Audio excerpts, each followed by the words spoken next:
तो दोस्तों आप सब लोगों को पता होगा कि रशिया की तरफ से सुखोई Su-57 फाइटर एयरक्राफ्ट को निर्माण करने के बाद अपना दूसरा stealth 5th generation fighter aircraft के प्रोजेक्ट को भी लॉन्च कर दिया गया है। असल में ये एक सिंगल इंजन के stealth multi role fighter aircraft होने जा रहा है, जिसे रशिया की तरफ से सुखोई Su-75 चेकमेट का नाम दिया गया है। और दोस्तों अब रिपोर्ट के मुताबिक रशिया इसके सीरियल प्रोडक्शन मतलब बड़े मात्रा में प्रोडक्शन का भी तैयारी कर रहा है। आज की इस वीडियो में आप लोगों को बताऊंगा कि सुखोई Su-57 के बाद कब से रशिया की तरफ से सुखोई Su-75 चेकमेट एयरक्राफ्टों के सीरियल प्रोडक्शन का प्लानिंग बनाया जा रहा है, और अगर रशिया की तरफ से इन एयरक्राफ्टों को बड़े मात्रा में निर्माण करने का इरादा रखा जा रहा है तो रशिया इन एयरक्राफ्टों को कौन कौन सा देश को बेचने का तैयारी कर रहा है और इन देशों में क्या भारत का भी संभावनाएं हैं। तो डिटेल में जानने के लिए वीडियो के आखिर तक बने रहिए और चैनल को सब्सक्राइब और वीडियो को लाइक जरूर कीजिए। तो दोस्तों हाल फिलहाल में ही रोस्टैक कॉर्पोरेशन के सीईओ सर्गेई चेमेजोव का रशियन प्रेसिडेंट व्लादिमीर पुतिन के साथ एक मीटिंग हुआ, जहां पे उनके द्वारा प्रेसिडेंट व्लादिमीर पुतिन को यह जानकारी दिया गया है कि रशिया की तरफ से जो दूसरा 5th जनरेशन के कॉम्बैट फाइटर एयरक्राफ्ट चेकमेट का निर्माण किया जा रहा है उसका सीरियल प्रोडक्शन साल 2027 से शुरू कर दिया जाएगा। दोस्तों साथ ही साथ ये भी जानकारी दिया गया है कि एयरक्राफ्टों के जो पहला मॉडल है ये साल 2023-24 तक तैयार हो जाना चाहिए। इवन इसके अलावा सर्गेई चेमेजोव के द्वारा प्रेसिडेंट व्लादिमीर पुतिन के सामने ये भी रखा गया है कि इस एयरक्राफ्ट को तैयार करने के लिए रोस्टैक कॉर्पोरेशन अपना ही फंड का इस्तेमाल कर रहा है, ना कि किसी तरीके का बजट से कोई एलोकेशन को लिया गया है। हालांकि जब दोस्तों इन एयरक्राफ्टों के बारे में पहली बार दुनिया को रशिया की तरफ से जानकारी दिया गया था, तब ये भी खबर आया था कि रशिया इन एयरक्राफ्टों को तैयार करने के लिए पार्टनर्स का तलाश कर रहा है ताकि रशिया को एयरक्राफ्टों के डेवलपमेंट को लेकर फाइनेंशियल सपोर्ट मिल सके। दोस्तों यहाँ पे आपके जानकारी के लिए बता दूं कि ये जो चेकमेट एयरक्राफ्ट है ये असल में रशिया का पहला single engine stealth 5th generation के एयरक्राफ्ट है। हालांकि इससे पहले रशिया की तरफ से सुखोई Su-57 के नाम से एक स्टेल्थ एयरक्राफ्ट का निर्माण किया गया है, लेकिन ये 2 इंजन वाले हैवी रोल का एयरक्राफ्ट है। इवन चेकमेट को दुनिया का दूसरा सिंगल इंजन 5th जनरेशन के फाइटर एयरक्राफ्ट के रूप में भी देखा जा रहा है, क्योंकि इससे पहले केवल मात्र F-35 ही सिंगल इंजन के 5th जनरेशन के एयरक्राफ्ट के रूप में तैयार हुआ है। चेकमेट एयरक्राफ्टों को पहली बार दुनिया के सामने रशिया की तरफ से जुलाई साल 2021 में लाया गया था, और वो भी मार्च 2021 एरोस्पेस शो के दरमियान। उस दरमियान रशिया की तरफ से एयरक्राफ्टों को लेके जिन महत्वपूर्ण बातों को रखा गया था उनमें एयरक्राफ्टों का किफायती होना तो था ही, साथ में रशिया का ये भी दावा था कि ये किसी भी अन्य 5th जनरेशन के एयरक्राफ्टों के मुकाबले में कम खर्चे में उड़ान भर सकेगा, मतलब इसका पर आवर फ्लाइट कॉस्ट किसी भी अन्य एयरक्राफ्टों के मुकाबले में कम होगा। इवन दोस्तों उस दरमियान रशियन मीडिया में ये भी बताया गया था कि कोई भी देश अगर इन एयरक्राफ्टों को खरीदना चाहता है तो वो किसी भी 4th जनरेशन के एयरक्राफ्ट के कीमत में इस तरीके के 5th जनरेशन के टेक्नोलॉजी से लैस एयरक्राफ्टों को खरीद सकेगा। हालांकि इसके अलावा सर्गेई चेमेजोव के द्वारा ये भी जानकारी दिया गया है कि रशिया के जो single engine stealth attack drone है मतलब ओकटनिक, उसका भी प्रोडक्शन शुरू हो चुका है और साल 2023 से इसका डिलीवरी भी किया जाएगा। दोस्तों इन ड्रोनों को लेके हाल फिलहाल में जो नया अपडेट आया है उसके मुताबिक इसमें एक फ्लैट इंजन नोजल का इस्तेमाल किया गया है, जो कि एक नया टेक्नोलॉजी है और ये रशिया के एविएशन कॉम्प्लेक्स की तरफ से तैयार किया गया है ताकि ड्रोनों के रडार विजिबिलिटी घटाया जा सके। इसके अलावा ड्रोनों को कंट्रोल करने के लिए एक नया ग्राउंड कंट्रोल सेंटर को भी तैयार किया गया है, और दोस्तों बताया जा रहा है कि इन ड्रोनों के जो पहला मॉडल है उसे साल 2021 में जहां पे रोल आउट किया गया था, तो वहीं पे इसके मास प्रोडक्शन साल 2023 में शुरू किया जाएगा और साथ ही साथ ड्रोनों के सप्लाई भी किया जाएगा। दोस्तों ओकटनिक अनमैन एरियल व्हीकल को सुखोई डिजाइन ब्यूरो के तरफ से ही डिजाइन और डेवलप किया गया है, और दोस्तों ये एक अटैक अनमैन एरियल व्हीकल है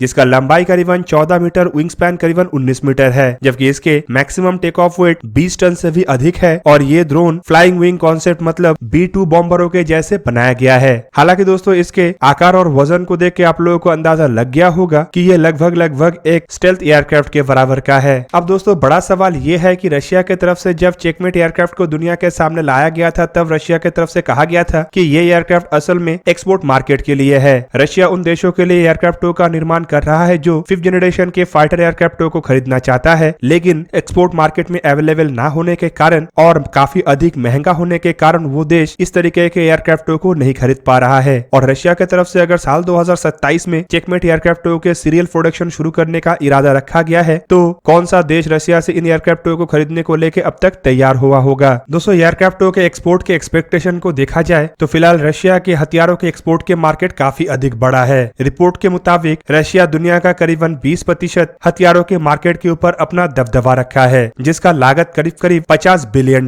तक है। हाल ही में ही रशिया के defence minister Yuri Borisov of की तरफ से एक वार्ता में बताया गया कि दुनिया में सबसे अधिक हथियारों का एक्सपोर्ट अमेरिका करता है, जिसका परसेंटेज करीबन 39% है। हालांकि इसके बाद रशिया का नंबर है और रशिया दुनिया का दूसरा सबसे अधिक हथियारों का एक्सपोर्ट करता है, जिसका वैल्यू करीब 20% है। इसके बाद तीसरे नंबर पे नाम है फ्रांस का, जिसका वैल्यू करीबन 11% है। बोरिसोव की तरफ से यह भी जानकारी दिया गया है कि रशिया अपने जो हथियारों को एक्सपोर्ट करता है उसका सबसे बड़ा मार्केट इंडिया, चाइना, अल्जेरिया और इजिप्ट जैसे देश है और इन्हीं देशों के द्वारा रशिया के एक्सपोर्ट किए जाने वाले $50 बिलियन के हथियारों में बड़े हिस्से को खरीदा जाता है। दोस्तों, अगर चेकमेट एयरक्राफ्ट टू के एक्सपोर्ट को लेकर रशिया के एक्सपेक्टेशन को देखा जाए तो यहाँ पे आपके जानकारी के लिए बता दूं कि जब एयरक्राफ्ट टू को लॉन्च किया गया था तब एयरक्राफ्ट टू को लेकर एक ट्रेलर जारी किया गया था। वहाँ पे रशिया की तरफ से जिन देशों का जिक्र किया गया उनमें अर्जेंटीना, इंडिया, वियतनाम और यूनाइटेड अरब अमीरात है और रशिया इन 4 देशों को ही चेकमेट एयरक्राफ्ट टू के प्रमुख खरीदार के रूप में भी देख रहा है और रशिया इन देशों के अंदर अपने एयरक्राफ्ट टू को बेचने के लिए प्रयास भी चला रहा है। हालांकि दोस्तों, एयरक्राफ्ट टू के एयर शो में लाने के बाद रशिया के सुखोई ब्यूरो की तरफ से एक जानकारी में यह भी बताया गया कि रशिया आने वाले 15 साल में एशिया और अफ्रीकी देशों के अंदर करीबन ऐसे 300 एयरक्राफ्ट टू को बेचने का एक टारगेट रख रहा है और इन 4 देशों के अलावा रशिया के कुछ और भी पार्टनर्स है जो भविष्य में इन एयरक्राफ्ट को खरीद सकता है, जिनमें टर्की, सऊदी अरबिया जैसे देशों का भी जिक्र किया गया है। दोस्तों, यहाँ पे आपके जानकारी के लिए बता दूं कि इन देशों के पास हथियारों को खरीदने का क्षमता तो है, लेकिन इन देशों को इस तरीके के एयरक्राफ्ट फिलहाल नहीं बेचा जा रहा है। असल में अगर देखा जाए तो एक्सपोर्ट मार्केट में दुनिया में खाली एक ही 5th जनरेशन के फाइटर अवेलेबल है और वो है अमेरिका के F-35। अमेरिका इन एयरक्राफ्ट को खाली अपने गिने चुने एलाई देशों को ही बेचता है और कोई देश इससे अलग होकर अगर खरीदना चाहता भी है तब भी अमेरिका उस देश को एयरक्राफ्ट को बेचने का अनुमति नहीं देता। ऐसे में अगर एक्सपोर्ट मार्केट में दूसरा और एक 5th जनरेशन के स्टेल्थ फाइटर एयरक्राफ्ट अवेलेबल हो जाता है तो ऑब्वियसली उसका चाहत बढ़ेगा। हालांकि दोस्तों, अगर इसमें भारत के संभावनाओं को देखा जाए तो फिलहाल के रिपोर्ट के मुताबिक तो भारत अब तक इन एयरक्राफ्ट को लेके कोई इंटरेस्ट नहीं दिखाया है, पर रशिया का एक बहुत बड़ा फोकस भारत की तरफ है।